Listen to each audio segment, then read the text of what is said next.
विषय है वो ये है कि किस प्रचारक को हमें सुनना चाहिए। सबसे पहले मैं आपको ये नहीं कहूँगा कि उसको मत सुनो या उसको मत सुनो। सबसे पहले मैं आपके सामने बाइबल का एक वचन रखना चाहता हूँ, 2 तीमुथियुस उसका 3रा अध्याय और उसका 16वां वचन। और यहाँ पर इस प्रकार से लिखा है कि संपूर्ण पवित्र शास्त्र परमेश्वर की प्रेरणा से रचा गया है और शिक्षा, ताड़ना, सुधार और धार्मिकता की शिक्षा के लिए लाभदायक है। पवित्र शास्त्र बाइबल हमें कहती है कि सारी पवित्र शास्त्र, जितना भी पवित्र शास्त्र है, जितनी भी बाइबल है, वो परमेश्वर के आत्मा की प्रेरणा के द्वारा यानी परमेश्वर की आत्मा के द्वारा वो लिखी गई है। और इसके 4 मुख्य कारण हैं। ये शिक्षा देने के लिए, किसी को ताड़ने के लिए, डांट लगाने के लिए, सुधारने के लिए कि कोई सुधरे, और धार्मिकता की शिक्षा, परमेश्वर की आज्ञाओं को देने के लिए ये पवित्र शास्त्र, संपूर्ण पवित्र शास्त्र लाभदायक एक किताब है।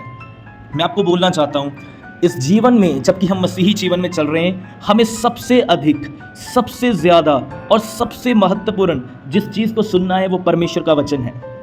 मेरी सलाह है आपसे कि ज़्यादा से ज़्यादा परमेश्वर के वचन का अध्ययन करें, ज़्यादा से ज़्यादा परमेश्वर के वचन को खुद अपनी आंखों के द्वारा पढ़ें, क्योंकि इससे आप धोखे में नहीं रहोगे, इससे आप किसी भी प्रकार के धोखे में या फ्रेब में नहीं रहोगे, क्योंकि परमेश्वर का वचन पूरी क्लैरिफाई देता है हर एक टॉपिक के ऊपर। परमेश्वर का वचन हर चीज़ को खोल के बताता है। हो सकता है इंसान के बताने में मिस्टेक हो जाए, लेकिन परमेश्वर के वचन के बताने में कोई मिस्टेक नहीं होगी। इसलिए मैं आपको लेके जाना चाहता हूँ बाइबल की तरफ, कि बाइबल को ज़्यादा से ज़्यादा पढ़ें, परमेश्वर के वचन को ज़्यादा से ज़्यादा समय दें, उसमें चीज़ों की खोज करें। लेकिन आपका सवाल होगा, तो दुनिया में जो प्रचारक है, क्या उनको हमें सुनना नहीं चाहिए? क्या उनको सुनना गलत है? देखिए, मैं नहीं कहता हूं कि किसी को सुनना गलत है, क्योंकि आप मुझको भी सुन रहे हो उस समय। लेकिन हाँ, मैं ये कहना चाहता हूं कि आप जिस किसी को भी सुन रहे हो, बड़े ध्यान से सुने, क्योंकि पवित्र शास्त्र बाइबल, यूहन्ना की पत्री है कि यूहन्ना उसके 4थे अध्याय में और उसकी पहली आयत में हमसे एक बात कहता है कि हर आत्मा की प्रतीत ना करो और आत्माओं को परखो, क्योंकि संसार में अंतिम दिनों के अंदर बहुत सारे झूठे नबी उतर आए हैं। आप सब जानते हैं। सो झूठा कौन है? वह जो परमेश्वर की शिक्षा, परमेश्वर के वचन अच्छी रीति से नहीं सिखाता, जो लोगों को गुमराह करता है, वह झूठा नबी है। और आपको इसे परखना पड़ेगा, आपको इससे जांचना पड़ेगा। और बाइबल कहती है कि तुम उनके फलों से उन्हें पहचान लोगे। पवित्र शास्त्र बाइबल के अंदर जो जो कानून, जो जो नियम है, या यदि उस आधार के ऊपर वो सेवकाई नहीं कर रहे, तो बाइबल कहती है कि वे झूठे हैं। और मैं आपको कहना चाहता हूं, झूठों को हमें नहीं सुनना, हमें गलत लोगों को नहीं सुनना, क्योंकि इससे होगा क्या कि जितनी बाइबल की हमने सही टीचिंग को प्राप्त किया, उस टीचिंग में मिलावट आएगी और हमारे जीवन की मसीही जो शिक्षा है वो बिगड़ जाएगी। हमारा जो लक्ष्य है वो घूम जाएगा, हमारा जो मसीह के पीछे चलने का टारगेट है वो बदल जाएगा। जैसे आज आप जानते हैं कि बहुत सारे बाइबल के उल्टे ये सिखा रहे हैं कि यीशु तुम्हें चंगाई देने आया, यीशु तुम्हें आशीष देने आया, यीशु मसीह तुम्हें अमीर करने आया। ये पूरा बाइबल के बाहर एक प्रॉस्पेरिटी प्रचार है जो आपको लालच की ओर लेके जाता है। लेकिन क्रूस उठाओ, अपने गुनाहों को छोड़ो, अच्छे काम करो, परमेश्वर के स्वर्ग राज के लिए तैयार हो जाए, ये बहुत कम लोग हैं जो सिखा रहे हैं। और मैं आपको इतना भी कहना चाहता हूं कि जो सही भी टीच कर रहा है, उसको भी आपको परखने की नीड है, उसको भी आपको परखने की ज़रूरत है। हमारे पंजाब में बहुत फेमस प्रचारक आते हैं प्रचार करने के लिए, जिनका नाम है, और जो बहुत ही उच्च लेवल के ऊपर हैं, जिनके पास भीड़ें हैं। लेकिन प्लीज़ मेरी बात को नेगेटिव वे में मत लेना, उनको भी परखो। अगर आप बाइबल के अंदर प्रेरितों के कार्य उसके 17 अध्याय को पढ़ोगे, तो वहां लिखा है कि बेरिया जो एक नगर था, उस वहां जो कलीसिया थी, वो कलीसिया, जब भी पौलुस वहां पर आके प्रचार करते थे, तो वो कलीसिया पवित्र शास्त्र में ढूंढ के पढ़ती थी कि जो पौलुस ने प्रचार किया, क्या ये पवित्र शास्त्र के अंदर है, क्या ये पुराने नियम के अंदर है। मैं आपको कहना चाहता हूं, कोई भी पौलुस से बड़ा नहीं है, कोई प्रचारक पौलुस से महान नहीं है। पौलुस से बड़ा यीशु है, और यीशु से महान कोई नहीं है, उसकी आज्ञाओं से महान कोई नहीं है। और पौलुस एक ऐसा परमेश्वर का दास था जो यीशु मसीह को संपूर्ण रीति से फॉलो करता था, हर एक बात अच्छी रीति से खोल के लोगों को सिखाता था। लेकिन फिर भी बेरिया की कलीसिया पौलुस के प्रचारों को परखती थी। लेकिन आज उल्टा है, आज बहुत कम लोग जो प्रचारक को परखते हैं, वो कहते हैं कि नहीं, ये हमारे फेवरेट प्रचारक हैं, ये हमारे अच्छे प्रचारक हैं, ये बड़े हम्बल हैं, ये बड़ा अच्छा सिखाते, बड़ा प्रेम करते हैं। मसीहत के अंदर अच्छाई एक ठीक है, ये अच्छाई वाली बात, लेकिन अच्छाई से अधिक सच्चाई होनी चाहिए। आज बहुत सारे प्रचारक अच्छे हैं और अच्छा होना भी चाहिए, लेकिन अच्छाई से अधिक या अच्छे प्रचारक बनने से अधिक उन्हें सच्चा प्रचारक बनना चाहिए। परखें, कौन क्या टीच कर रहा है, कौन क्या टीच नहीं कर रहा, ये अपने दिमाग से सोच निकालो। ये मेरा फेवरेट प्रचारक है, ये बहुत हम्बल है, ये इतनी कलीसिया है, इसकी इतनी भीड़ है, इतनी जगहों पर सेवा करते हैं, ये इतने घंटे प्रार्थनाएं करते हैं, इतने उपवास करते हैं। अपनी ये सोच को साइड में करके अब ये आप देखो कि वो व्यक्ति जो स्टेज के ऊपर खड़े होकर बोल रहा है, क्या वो सत्य प्रचार कर रहा है, क्या वो सच्चाई का प्रचार कर रहा है, क्या वो बातें सिखा रहा है जो बाइबल के अंदर लिखी है। मैं आपको नहीं कहता हूं कि यदि वो गलत सिखा रहा है तो आप कुछ ना कुछ एक्शन ले लो, नहीं, मैं ऐसा कहना चाहता हूं यदि आपको लग रहा है कि ये गलत सिखा रहा है, यदि आप बाइबल को पढ़ते हैं, इसलिए बाइबल पढ़नी बहुत जरूरी है। बाइबल पढ़ोगे तो आप जान पाओगे कौन क्या टीच कर रहा है, आप परख पाओगे। अगर आपको लग रहा है कि ये गलत सिखा रहा है, उसी समय उसको छोड़ो, उन बातों को त्यागो, उन बातों को साइड में करो और एक सही प्रचारक को सुनना शुरू करो।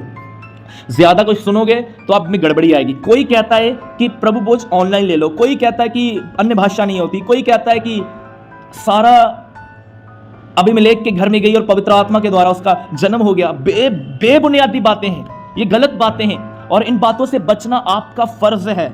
हर प्रचारक जो प्रचार कर रहा है, यदि वो मिस्टेक कर रहा है तो प्लीज उन्हें साइड में करो। और हाँ, अगर उन्हें कोई करेक्ट करने की कोशिश करता है तो उनके पीछे लग के आप अपनी हम्बलता मत दिखाओ कि ये बड़े अच्छे हैं, आप इनके बारे में जज मत करो। अगर कोई उनको एक्सपोज कर रहा है तो उन्हें भी चाहिए और आपको भी चाहिए, यदि आप उन्हें सुन रहे हैं तो उनकी जो गलती निकलती है उस गलती को वो माने और उस गलती को छोड़ें और एक सही प्रचार करें।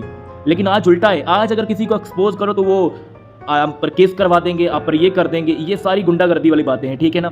प्रचारकों को परखो, पास्टरों को परखो और पास्टर से अधिक बाइबल के सुनना शुरू कर दो। जिस दिन आप बाइबल को पढ़ना शुरू कर दोगे ना, आपकी आंखें खुल जाएगी, क्योंकि सत्य आपको आजाद करेगा, सत्य आपको स्वतंत्र करेगा।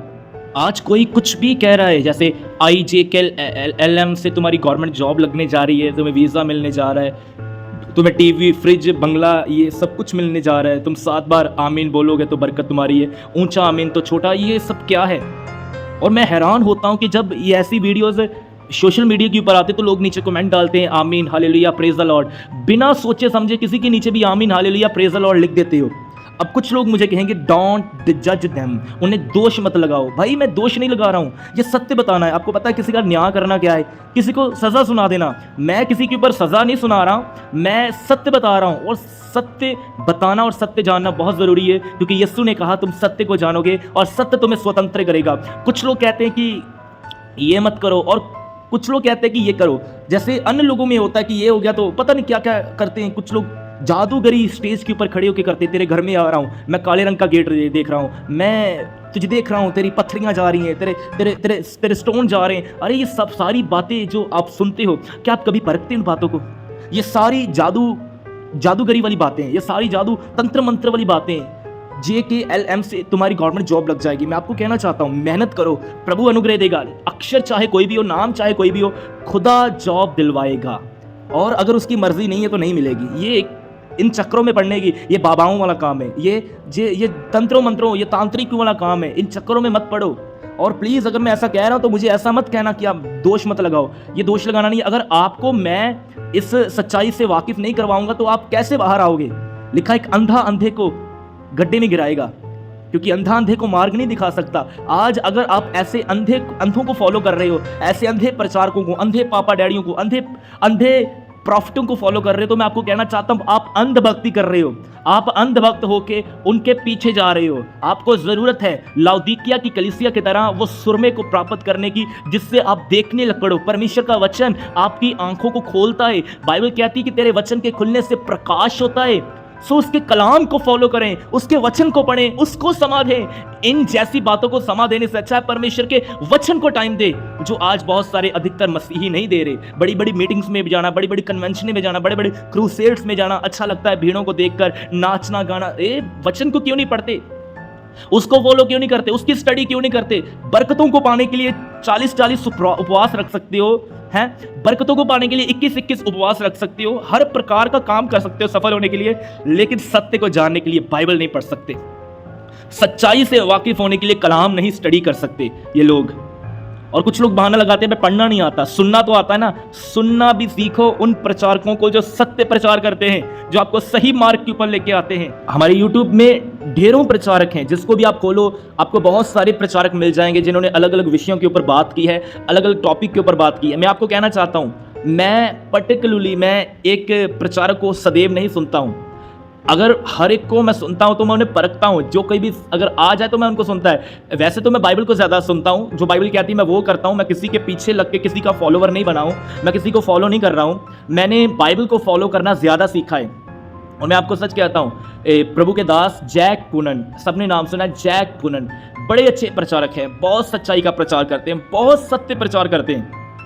लेकिन मैंने उनके प्रचारों में एक ऐसी बात को पाया जो बाइबल के बिल्कुल बाहर है।